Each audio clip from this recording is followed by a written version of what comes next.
Okay, before we talk about this week's material, the week 9, it's a new chapter. Basically, we are trying to specify a program, your software system, your software, the construction of your software. So we need to learn how can we formally use formal method to specify the system. So before we were in the last several weeks we were talking about a lot of things about logic, the proof, those operators. So those are important basics. Here from this week we were trying to reach how can we actually specify the system with formal method. Okay, but before that we still need to talk about another calculus. It's called predicate calculus. It's pretty similar. And then we will talk about set. With the set, with these two things, we shall reach how can we specify the system. Today, what we will talk about is predicate calculus. Before we talk about predicate calculus, let's have a little bit review of what we have learned. Okay, so I just talked. We learned how can we play with this logic, those operators, right? Those and, or, conjunction, disconjunction, and we know how can we translate from a natural language to propositional calculus, right? And how can we translate them from each other? And how can we do the proof? How can we do the proof? How can we do the proof, direct proof and indirect proof? And for those operators, we know how can we evaluate those operators? And the order of the operator is important. The priority, remember? Don't forget that part, because it's like the minus, plus, minus, multiplication, divide. Those things, they have different priority. If you mess the priorities, then you will have a totally different result. And most of the time that's wrong, that's incorrect result. Okay, all right, so predicate calculus is a kind of like an extension. It's still a propositional calculus, but it's an extension of that. It's an extension of propositional calculus. So we are still using those and, or, conjunction, disjunction, those things. However, here we find that actually there are some situation, if we're using propositional calculus, maybe that's not good enough for expressing some system specifications. Here we have some examples. Yeah. First, there's two weaknesses here. First, it's not possible to reason about classes of objects. So the example here is, if all the valves are open, then at least one monitoring computer will be online. How can we say at least one monitoring computer will be online in propositional calculus? Yeah. So based on your current knowledge of propositional calculus, how will you translate this, convert this into a formal specification, into a propositional calculus? Can you find a way? The valves open implies, I don't know,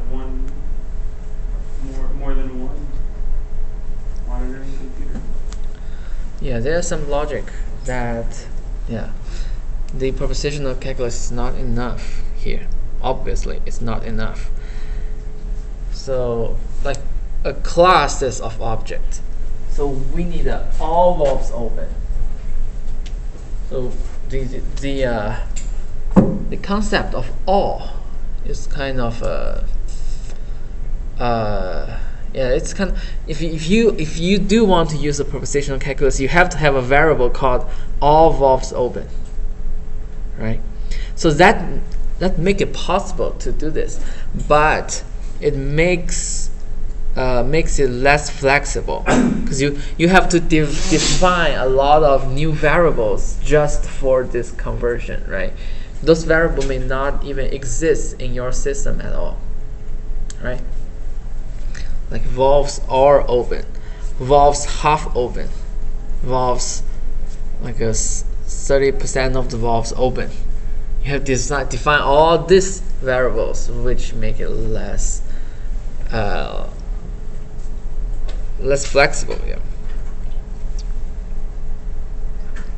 And another example here, another weakness here is the propositional calculus manipulates objects which are not fine-grained enough to reason adequately about. So if you don't understand this sentence, here is the example. If one of the line voltages lies outside the range 110 to 220 degrees centigrade, then the line is malfunctioning. Right? It requires something lies outside the range.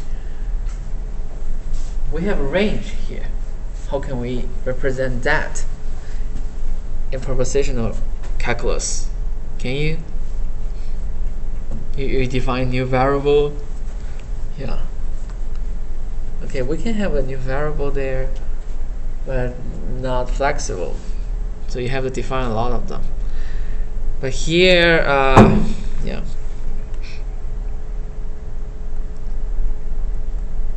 Yeah, this is thing. The sentence could be expressed as line voltage 120 malfunction. Yeah.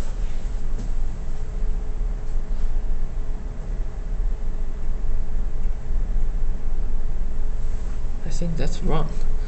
If one of the line voltage lies outside the range.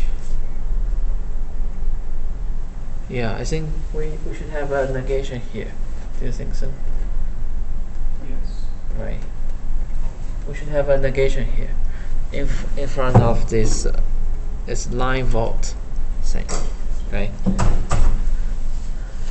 So yeah, however, whatever. But this, if we do this way, we have to define this line voltage 110 to 20. 220. Come on, that's 200. 220. So we do not want to define a lot of those variables. Yeah. Yeah. Like this question here. You can't reason about temperature values. What if you later learn that the line voltage was 150? And what if later you change those threshold? Then you have to define another variable. So that makes the propositional calculus limited. The ability of that is limited.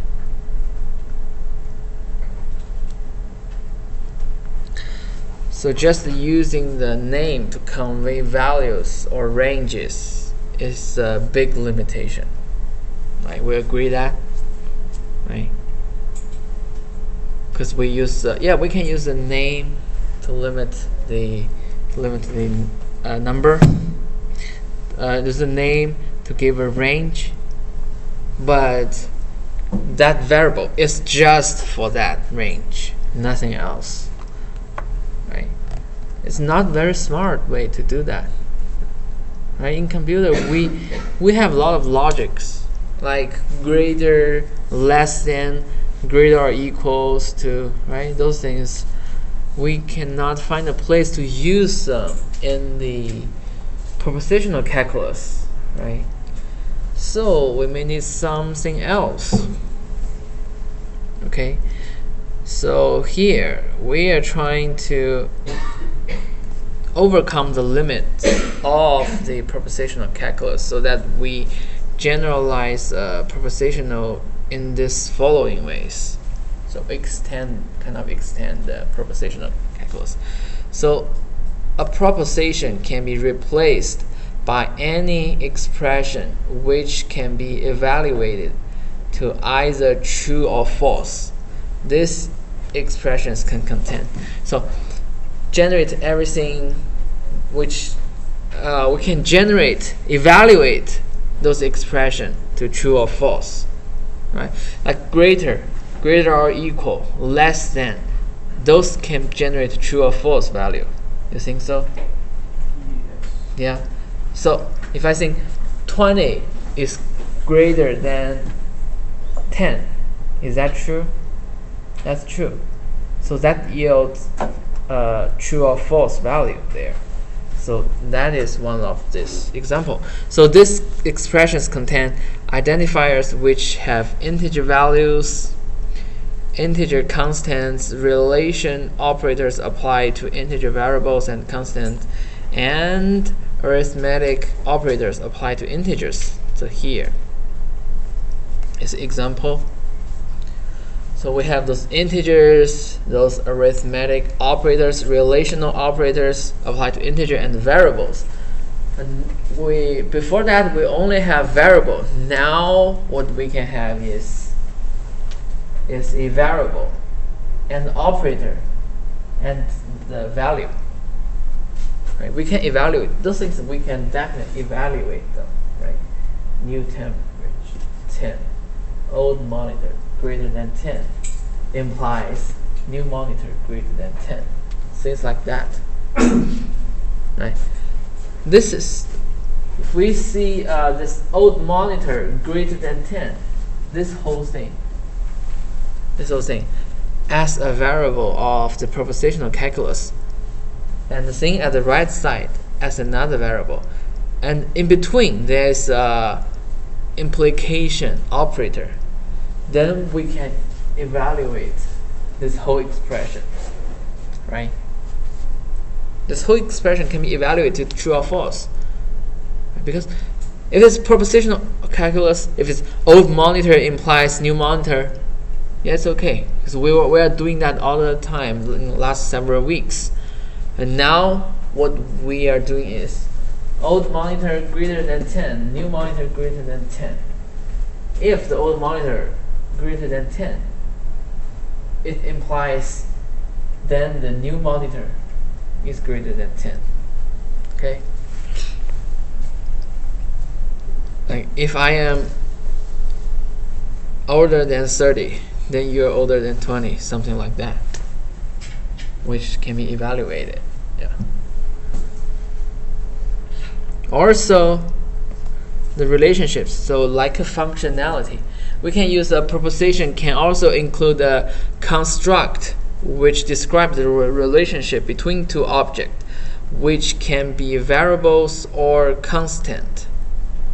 Okay, so the relationship are written as name, like name of variable A is variable B. So it's a relationship between two objects. Okay, if you want to specify the relationship, you use this construct. It's like a function. It's like a function in the in your program. Okay, and it also returns Boolean. Yeah, returns a Boolean value like a Boolean function in your program. Here's an example. Here is connected. It's connected. Computer 1, computer 7. So let's just look at this example. It's connected. Computer 1, computer 7. What do you think is the meaning of this expression? Are computer 1 and computer 7 connected together. Yeah. Yes. So it will return a true value if they are connected, and it will return false value if they are not. So easy to understand, right? Returns true when computer 1 is connected to computer 7 and false otherwise.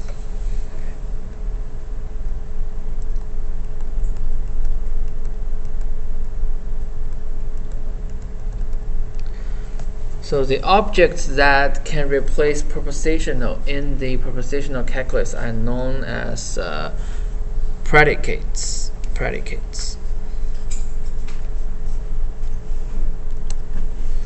Okay.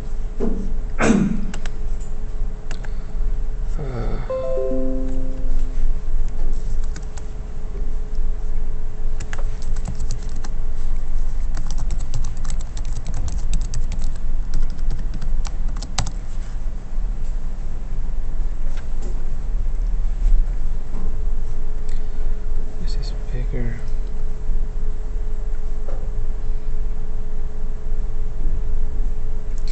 So that is defined as predicates. So two things. Let's review it a little bit. What we have learned. Two things for the predicates. One is the integers, the variables, and the evaluation. Those operators of integers, variables. Okay.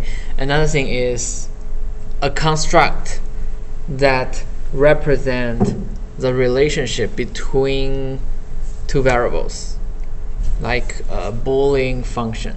A function returns Boolean value. Okay, those two things, we can call them predicates. Okay. So the combined use of predicates and operators of propositional calculus yields predicate calculus. So easy. That's easy, right? So that is called predicate calculus. And so we already know what is propositional calculus. Then it's just we replace the proposition with those predicates.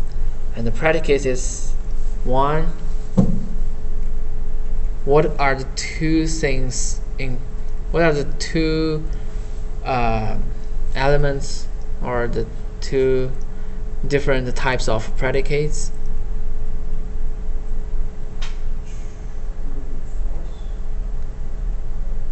Yeah, true false is kind of the result. Evaluate the result. Relational operators and arithmetic operators. Yeah. The operators which connect the integers and the numbers, right? Which you can evaluate them to true or false. Second is the construct, like a Boolean function returns true or false. Okay.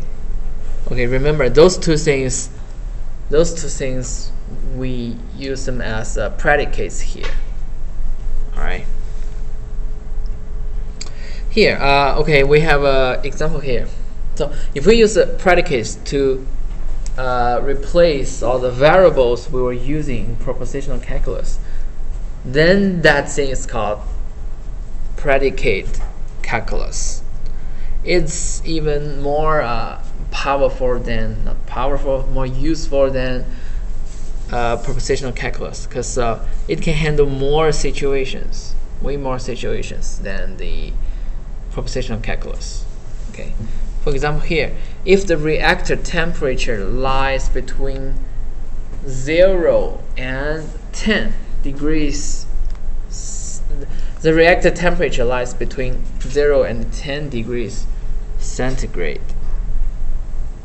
What can we do with that?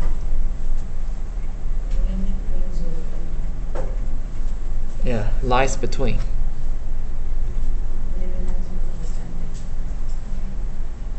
What did you say? I didn't hear. Greater than equal to 0 and less than equal to 10. Yeah, something like that. So it's greater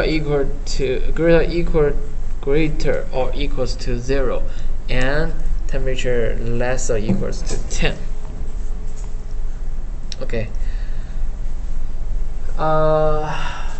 Well, this is uppercase T. Sorry, those are two. Those two are same. The same variable, temperature, temp. Okay, should be uppercase. Greater or equals to 0 and temperature less or equals to 10. And we can evaluate this part. We can evaluate this part, and then we can evaluate this whole expression. The end, the conjunction thing, didn't change. It doesn't change. It's the same as propositional calculus.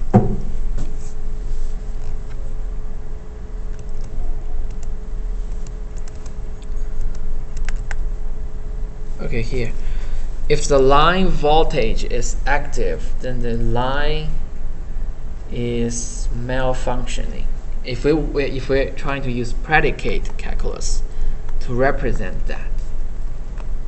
If the line voltage is active, then the line is malfunctioning.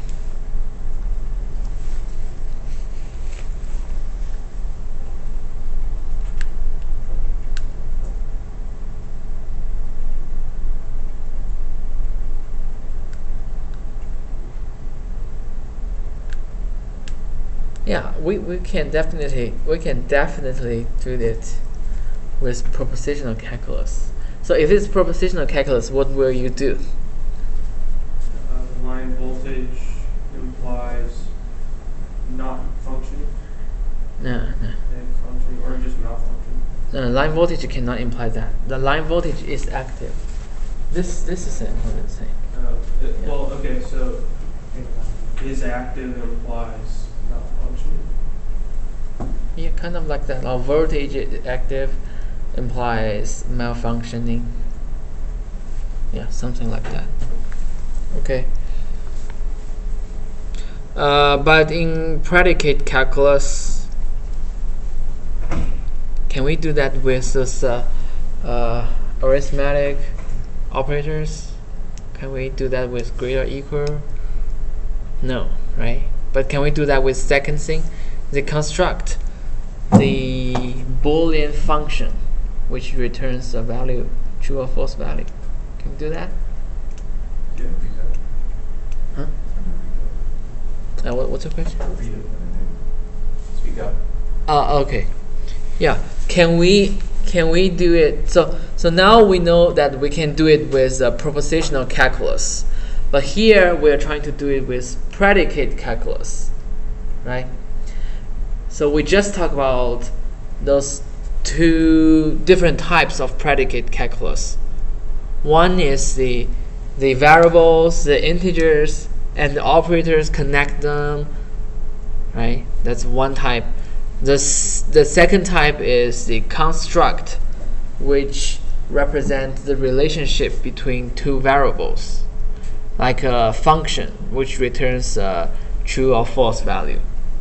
Okay, like it's connected, computer 1, computer 7. Okay. All right. So here, which way it might be?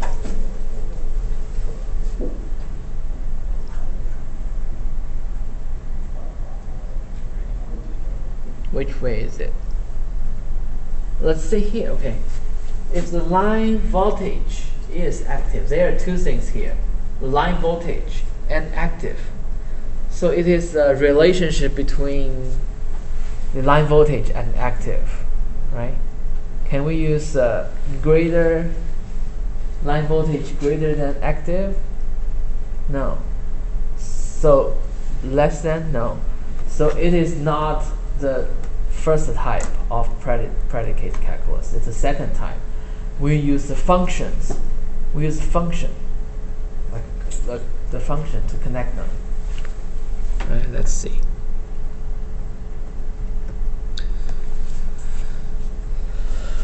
So we're trying to do this. Line voltage, line active.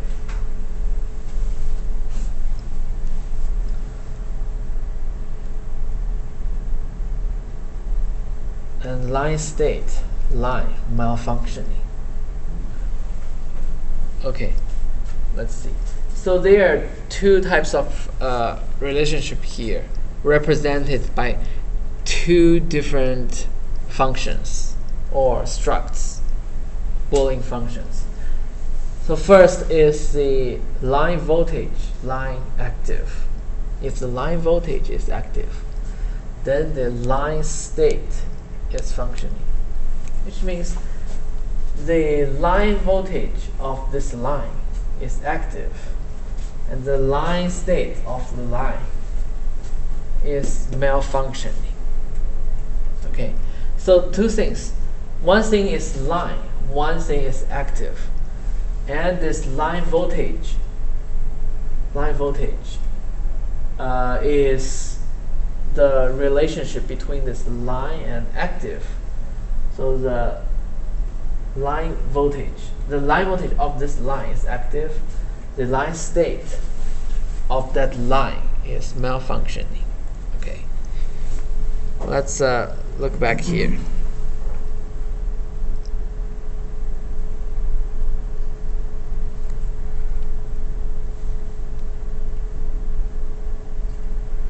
So see, the second thing, relationship, can also include a construct which describes the relationship between two objects, which can be variables or constants.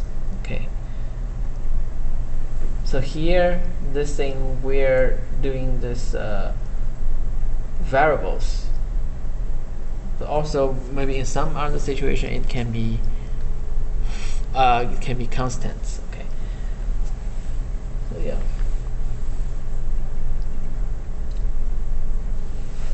Alright, let's see another one.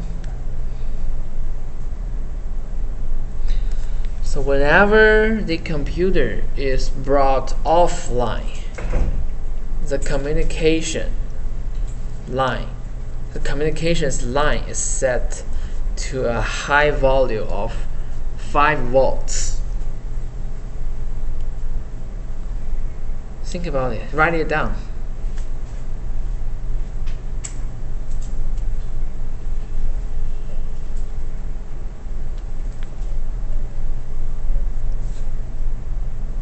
Do not look at the answer yet. Write it down.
Okay. Finish? Okay. So now you have your answer there.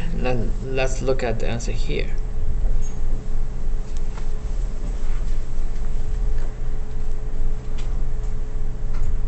So is that similar to what you just wrote?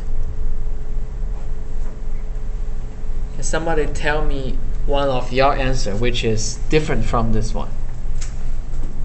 It's okay, because we're just getting here and some different opinions. Computer status, and then I have computer, comma, offline, and then implies com line equals 5 volts. Com lines. The communication line. That's fine. That's just your name the variable differently. That's fine. Any another different answers there?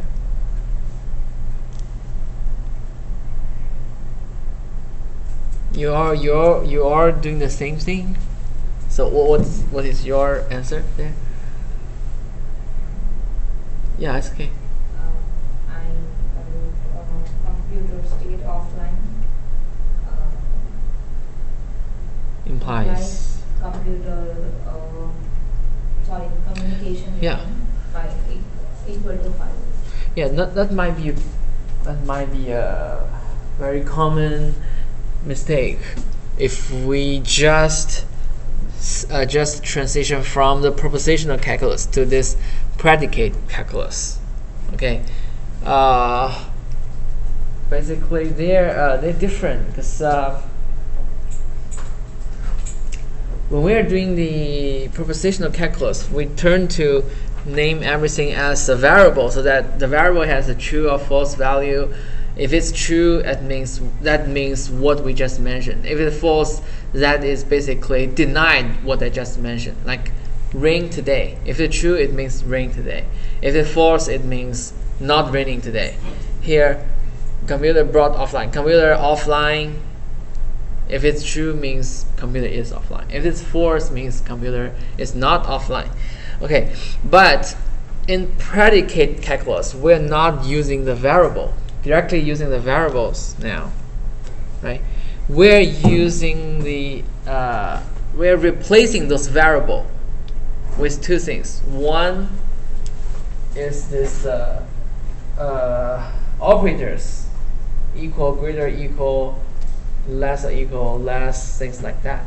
Connect variables and constants. And then another thing is we represent the relationship between the computer and offline. We represent the relationship between two different things with this function or construct function. Okay, so here we are actually telling you the relationship between computer and offline is the computer state. Computer state is the thing that connects the computer and offline. So the computer state of computer is offline.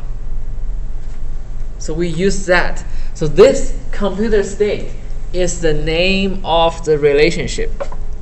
Okay, and for those two variables, that's something related. Those two variables are something related, and then this is how they related. Right? The name here is how they related. The thing, how can we relate the computer with offline, is a computer state. Okay. So here, whenever the computer is brought offline, the communication line is set to a high value of 5 volts.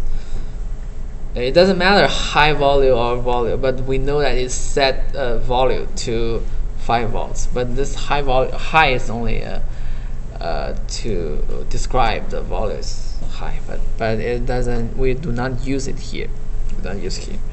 So it's computer state, computer offline, volt. Okay.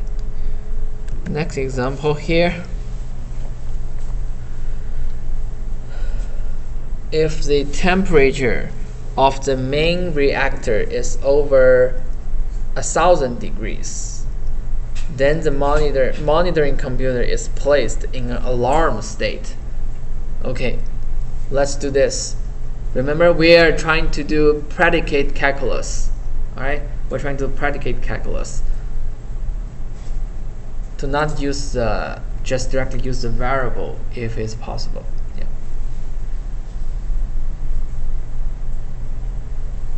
Okay, try to finish this one. If a temperature of the main reactor is over 1,000 degrees, then the monitoring computer is placed in an alarm state.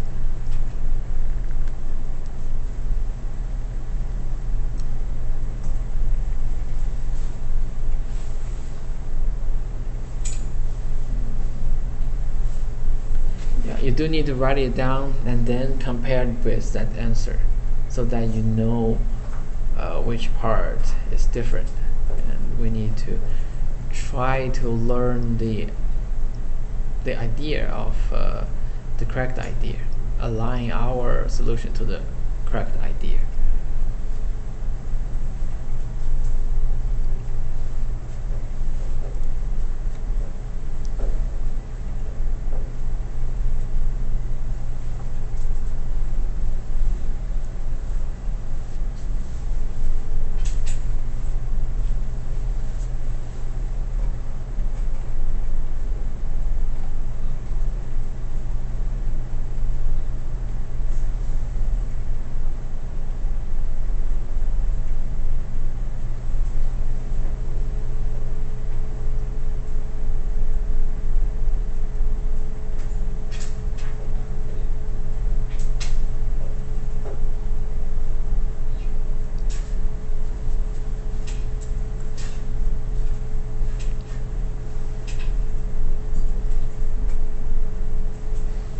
If you think you finished, just put your pen down, then I know that you finished. Then I can show the answer. Yeah. That's a give up or finish.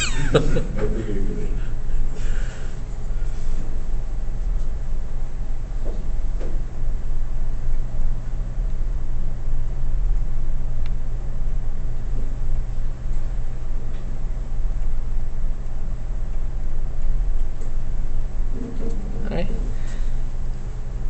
Okay. Let's look at the answer here and see if it makes sense.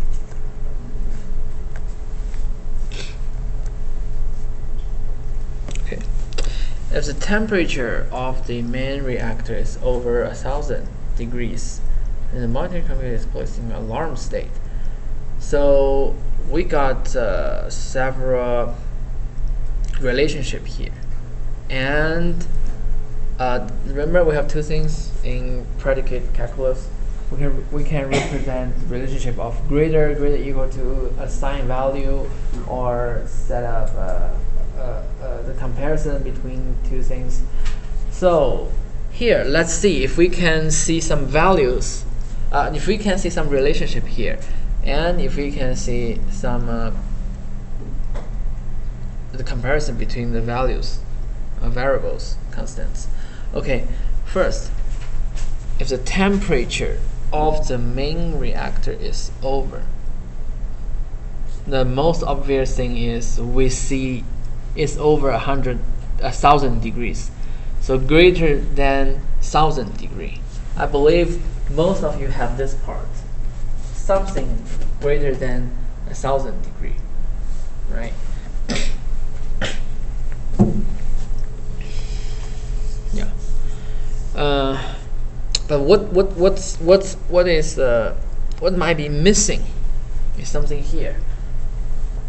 The temperature of the main reactor and the main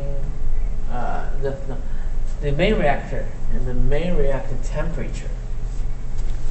Okay, main reactor temperature.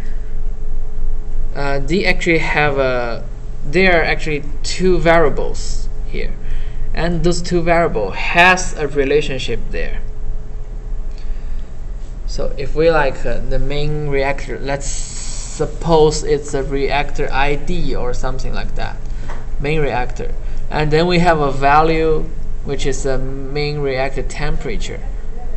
The relationship between these two things, a temperature and the reactor itself, is the temperature. Okay, so those things, like the main reactor has a temperature, remember? Okay, the main reactor is a thing that has a temperature, like I have a body temperature, I have a feature body temperature, and the body temperature is body temperature, the variable with whatever value. So here is the temperature of the main reactor is the main reactor temperature. Okay, that sounds nonsense. Temperature of something is something temperature, but I'm talking about those two variables, and the relation between these two variables. Okay, because we are from that question, we do have two variables there. And if we have two variables there, we kind of need to represent this relationship there. Okay. And then it implies that's the same if then. We use this implication here. Implies computer state, monitoring computer alarm. So the monitoring computer is placed in an alarm state. I think this part, if we're not using variable, we definitely need to use this relationship instead of variables. Variable is something we're using in propositional calculus. Okay, here we replace those propositional calculus with predicate calculus, which is two things. The construct, which is a function, and then the first thing is the relation between the integers, variables, constants, variables, and the operators. Okay. So computer state. We have two variables here: monitoring computer and alarm state. Okay, alarm state. Two variables. And the relationship between the monitoring computer and the alarm is the state. The computer state of monitoring computer is alarm. Or we can say a monitoring computer has a computer state which is alarm. So this is that logic there. Okay? Compared with your writing, what you just wrote, you find the difference. Yeah, and address the difference, and then try to align your thoughts towards this way. Okay. The second part, let me repeat the second part. Then the monitoring computer is placed in an alarm state. Placing an alarm state. Which, if we want to do that, can we do that in propositional calculus? Like monitoring computer, alarm, or something like that. A very long variable name or something like that. Very specific variable. Okay, but here we just need computer. We just need a monitoring computer. That's one variable, and another variable is the alarm, one of the state. Maybe it has a non-alarm state, or it has some other state, not working state, things like that. But the relationship between monitoring computer and that state is the computer state. Okay, so if let me change it a little bit. If the temperature of the main reactor is over 1,000 degrees, that's the same. Then the monitoring computer is placed in an void state. What do you change?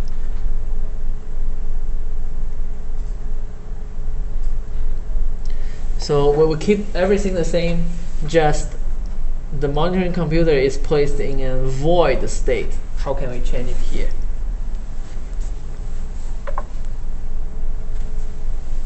Yeah, just change this to void, right? Okay.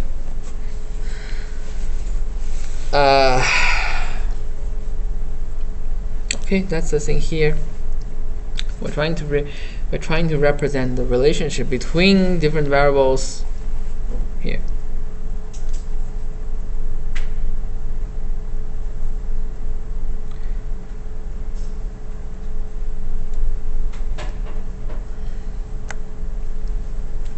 Yeah, so the question here, why do we need to use the main react temperature here?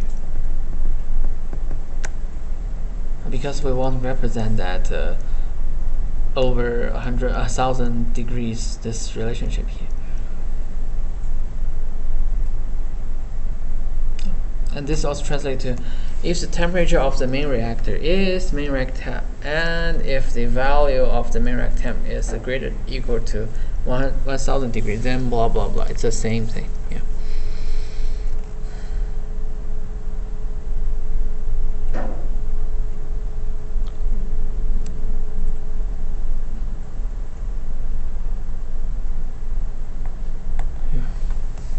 Okay, so this one.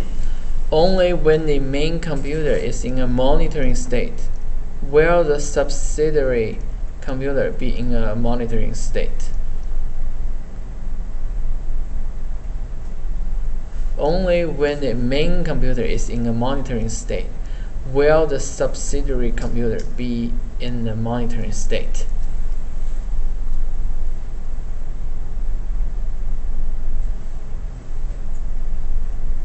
We're not using implication. Obviously, we're using equality here. Okay. And then what else? What do we do? Write it down.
Okay, let me show you the answer.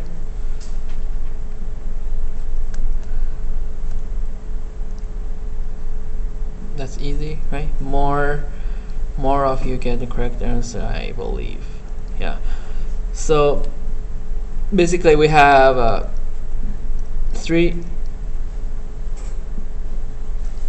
four different four variables here. One is the main computer, one is subsidiary computer, and then is the variable to represent the state in a monitoring state. Okay, monitoring state.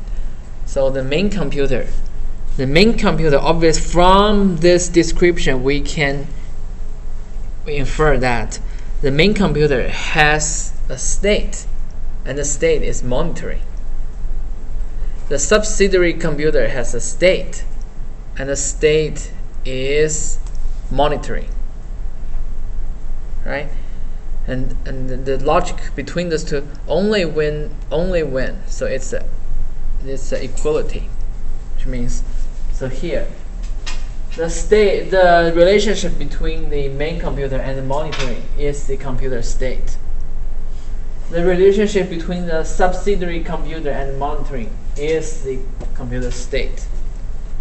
Okay, so those two things are our computer state, and those two are state, and those two are the relation between this and this is state. The relation between this and this is state, and then we use equality. It uses equality to represent this two things. This first part. This is consistent with our propositional calculus. Questions? Yeah. So also we can see the main computer, the main computer's computer state is monitoring. Is equal to the subsidiary computer's state is monitoring. So the same thing here. All right, I kind of get that point, right?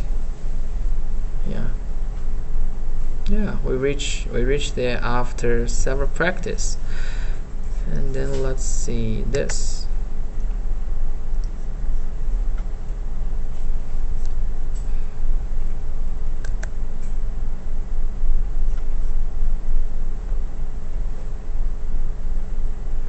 Okay, So this is a hint for converting into predicate calculus, right? So first is look for adjectives or modifying clauses. They indicate a relationship is needed, like invalid transaction, main computer, processor is online, memory is occupied. So those things may indicate there's a relationship needed between, let me see here, memory occupied. What is the relationship between memory and occupied? Maybe another example. Yeah, it can be a state. You can define it as a state, or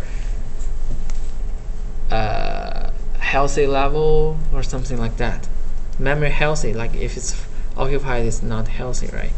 So, or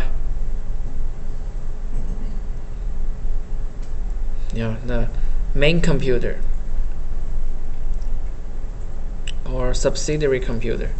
Main computer, if we have main computer, subsidiary computer, what is the relationship between main and computer? Maybe you define something like priority, or the priority, like priority computer main. Okay, things like that, something like that. A priority computer secondary, priority computer like a list, something like that. So that indicates a relationship is needed. Okay, then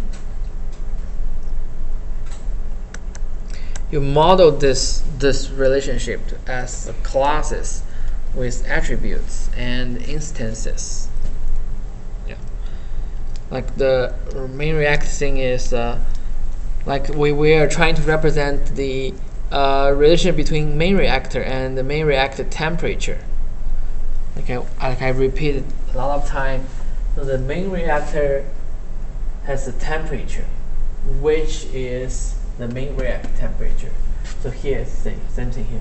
The main reactor has a temperature, which is the value is this main reactor temperature. Okay. Okay. So here, this basically is a relationship.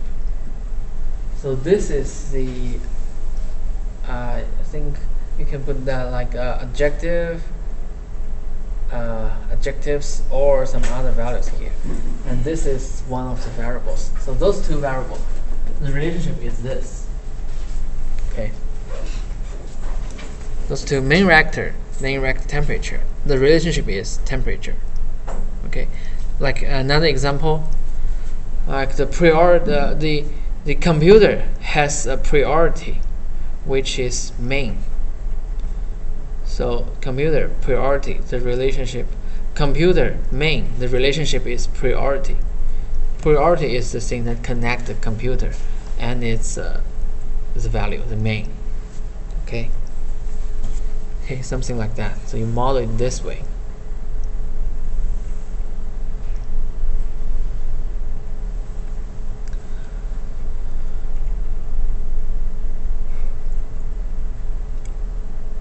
Here, question here.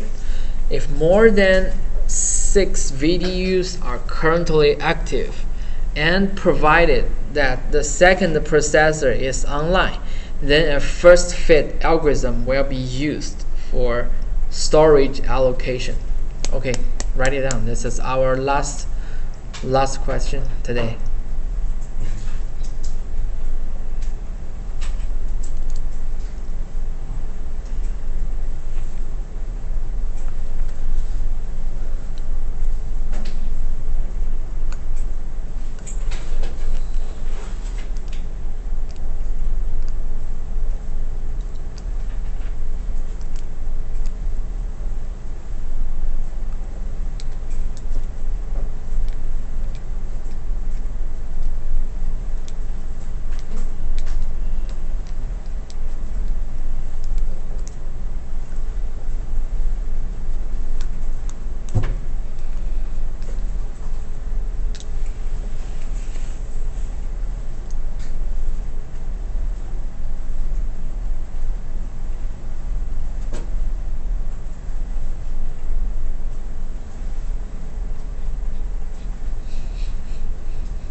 Okay, again, so put your pen down if you think you finished. Then I know, yeah.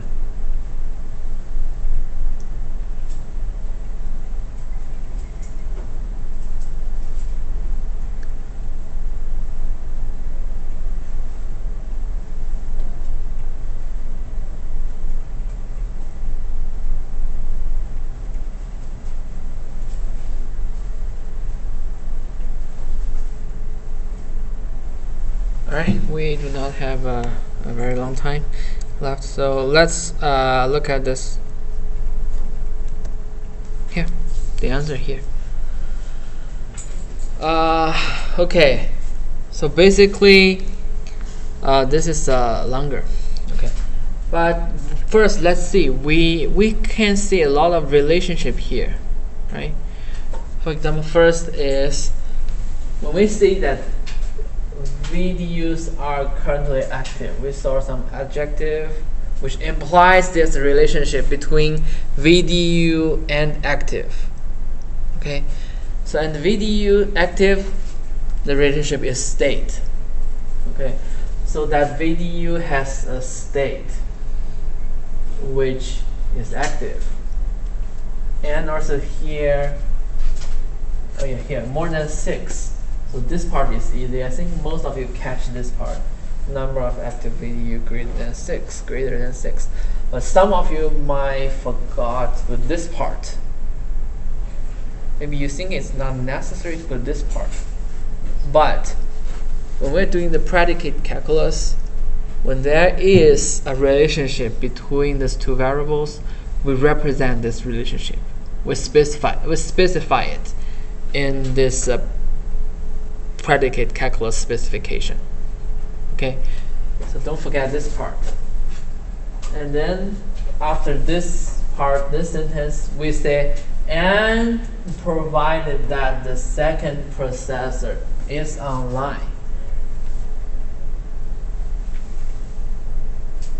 Provide the second processor is online. Okay, we do see two different things here. So the processor, we have a second processor. So then we have a first processor, third processor. So there's the relationship between the second and the processor. And we can also tell that there's a relationship between the online and the processor, because processor may be online, offline, explode, something like that. Alright? So here, this part is easy, and we use this and represent this and. So those two and conjunction. And the relationship between processor and second processor is the ID. Okay, so we can just put second here. If it's a little bit confusing, we can just put second here. That's a matter of how you name that, second, how you name that ID. Okay, so processor has an ID which is second. Processor has a state which is online. Those two are AND, because it's not OR, it's an AND, because those two, they coexist. All right. Then a first fit algorithm will be used for storage allocation. Yeah. We know that there's an algorithm, and we have different types of algorithm. Okay. So the algorithm has an algorithm type, which is a first fit algorithm. So that's basically it. So the algorithm has an algorithm type, which is first fit algorithm. Okay. Here we have this three lines here, which can be mapped to different comma here. Comma, the first comma, the second comma. Before the first comma, it's the first line, and before the second, after the first comma, before the second comma is the second line, and the rest is the third line. Okay, any questions on that?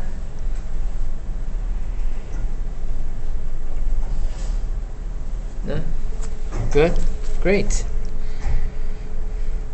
Okay, so this is the process, how you partially model it, like a processor has an ID, which is a second processor.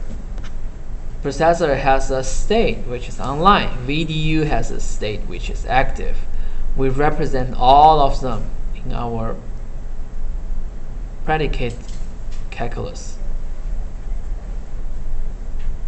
Yeah. So, yeah, maybe additional resource on predicate calculus, you can look at the web. If you find a particular helpful site, you can email me, and we can share in the class, in the classroom. Okay, and yeah, that's it for today. Yeah, and I'm still working on the grading of your midterm, so because I have to read through every single line of your proof to make sure you get the idea there. So maybe a little bit delay. Okay. Sorry about that. And other than that, that's it for today. Thank you very much for coming.